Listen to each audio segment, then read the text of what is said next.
Welcome back, viewers. We are in conversation with Sharla Brown, who's sharing her the projects, the notable projects that she's involved with, the women in India and other parts of Asia. And we'll also hear a few more, interesting stories about her travels. But before we carry on, I wanted to share with you a beautiful quote by Hans Christian Andersen, the author. To move, to breathe, to fly, to float, to gain all while you give, to roam the roads of lands remote, to travel is to live. Oh, I heard your story and this came to my mind as I must share this with you. A lovely thought over there. So when you plan a trip to Asia or any part of the world, besides all the projects that you're undertaking, what is that call? What is that drives you, motivates you to take up these travels across comfort zones?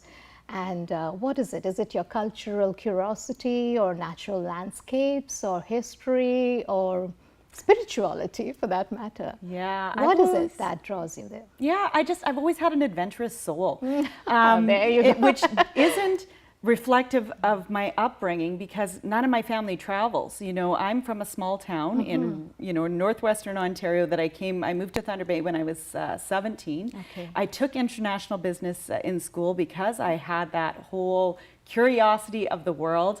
I got my first taste of travel when I was 15 years old. I went to Spain, Portugal, and Morocco in Africa as a school trip. And I can honestly say I got that bug and I couldn't get rid of it. So I couldn't wait until when that next trip would be. Wow.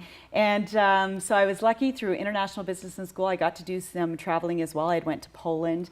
And from there, it just kind of led me to different places. So I can't say that there's not a lot of trips that I think about, oh, I want to go there and I plan it. Lots of times something happens in my life that the opportunity presents itself and I think, hey, why not? Why not go there? Let's see what that country holds for me. And it all builds on that story. And I just think travel is the best education in the world. So you can read about history in history books. You can read about wars. You can read about things that's happened. But Until you stand there and you feel it, history, you experience, you can't put a price tag on that experience. So I absolutely love to travel. Yeah, that was one of the purpose of doing the show with you, that we really need to open our minds because the world offers such beautiful, splendid colors.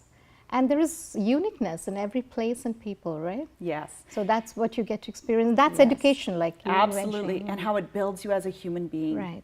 How you look at the world, how you look at every single part of your life in terms of how you view other people and the beauty that every culture brings, that every religion brings, that every experience brings, that everybody's journey brings that brought them, whether it brought them to Canada or where they live in that place. Even if you don't speak the same language, you can communicate on a level. Absolutely. And there are million ways of living. Yeah? Yes. It's just how you embrace and cherish those nuances. Yes, Right. yes.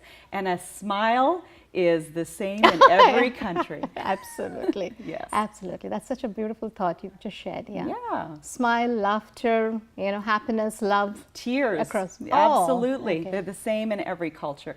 And it's just beautiful to be able to go and experience that and what that means to people in that country. Absolutely. Share some of your experiences or any special anecdotes that, kind of lingers in your mind. Yeah, well, every place, people always ask me, like, where's your favorite place you've been? And, I love different places for different reasons. Every place teaches me something different, something different about that country, but also something different about myself as well. So I've had a lot of favorite places that I've definitely been to. India is definitely the place that probably has made the most impact on my life.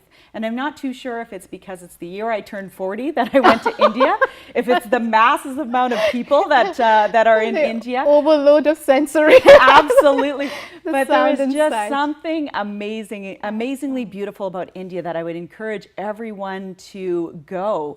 And, you know, I spent 3 weeks there, and the 3 weeks were very different. The first week, like I said, I spent with Free the Children working in rural Rajasthan, doing work in a village there. The second week was all about the conference and, you know, meeting and talking with women from so many countries around the world. And the third week was just sightseeing. So I jumped on a plane, I went to Jaipur. I got to experience the history there. So of course the Pink City is in Jaipur. Some great different foods in that region as well. Spent a morning on an elephant farm, painting an elephant, taking care of an elephant, which, you know, you wouldn't be able to do that here. So it was just fun to be able to kind of experience that, get some beautiful clothing made. Everything's tailor-made in India. So it's not, there's not a lot of stores, or it's not as, we go and buy our stuff off the rack. There, people get measured and get things that's made for them. If they have a favorite dress or a pair of pants, they go to their tailor and they get those pants made, that kind of stuff. So it's fun just being able to go and see all the beautiful fabrics and textiles that India is known for, to get some beautiful beautiful clothing made. Did you get to see the wonder of the world, Taj Mahal?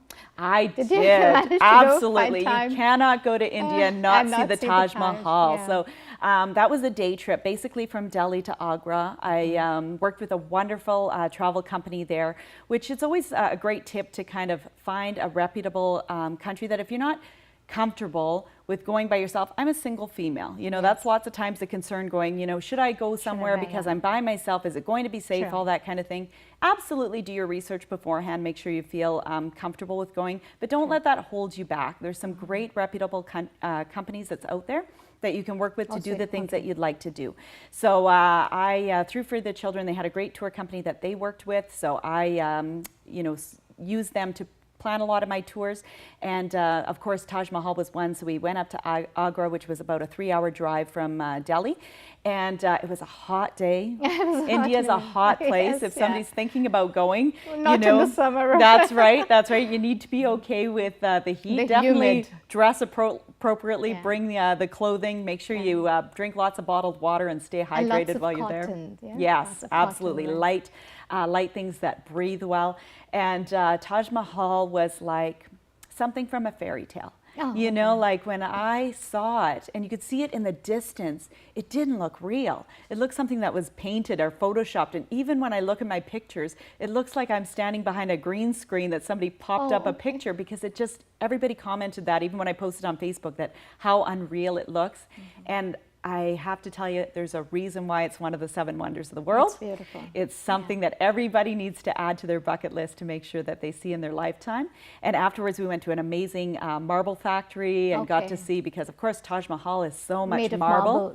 And a lot of precious and semi-precious stones inlaid. So you get to learn all the handmade craftsmanship. And that's what India is so well known for, is a lot of the handmade craftsmanship, whether it's textiles, whether it's woodworking, whether it's carpets, you name it. You can go and see how things are made, and you just have such appreciation for the work that goes into it. And they're so reasonable. Oh, my suitcase wasn't big enough, Rupa, to bring everything home. To there. That's right. But I brought some great gifts for everyone, and shopping was so much fun in India. I know. Absolutely. We'll come back to talk more with Sharla on her travel deals from India. We'll be right back.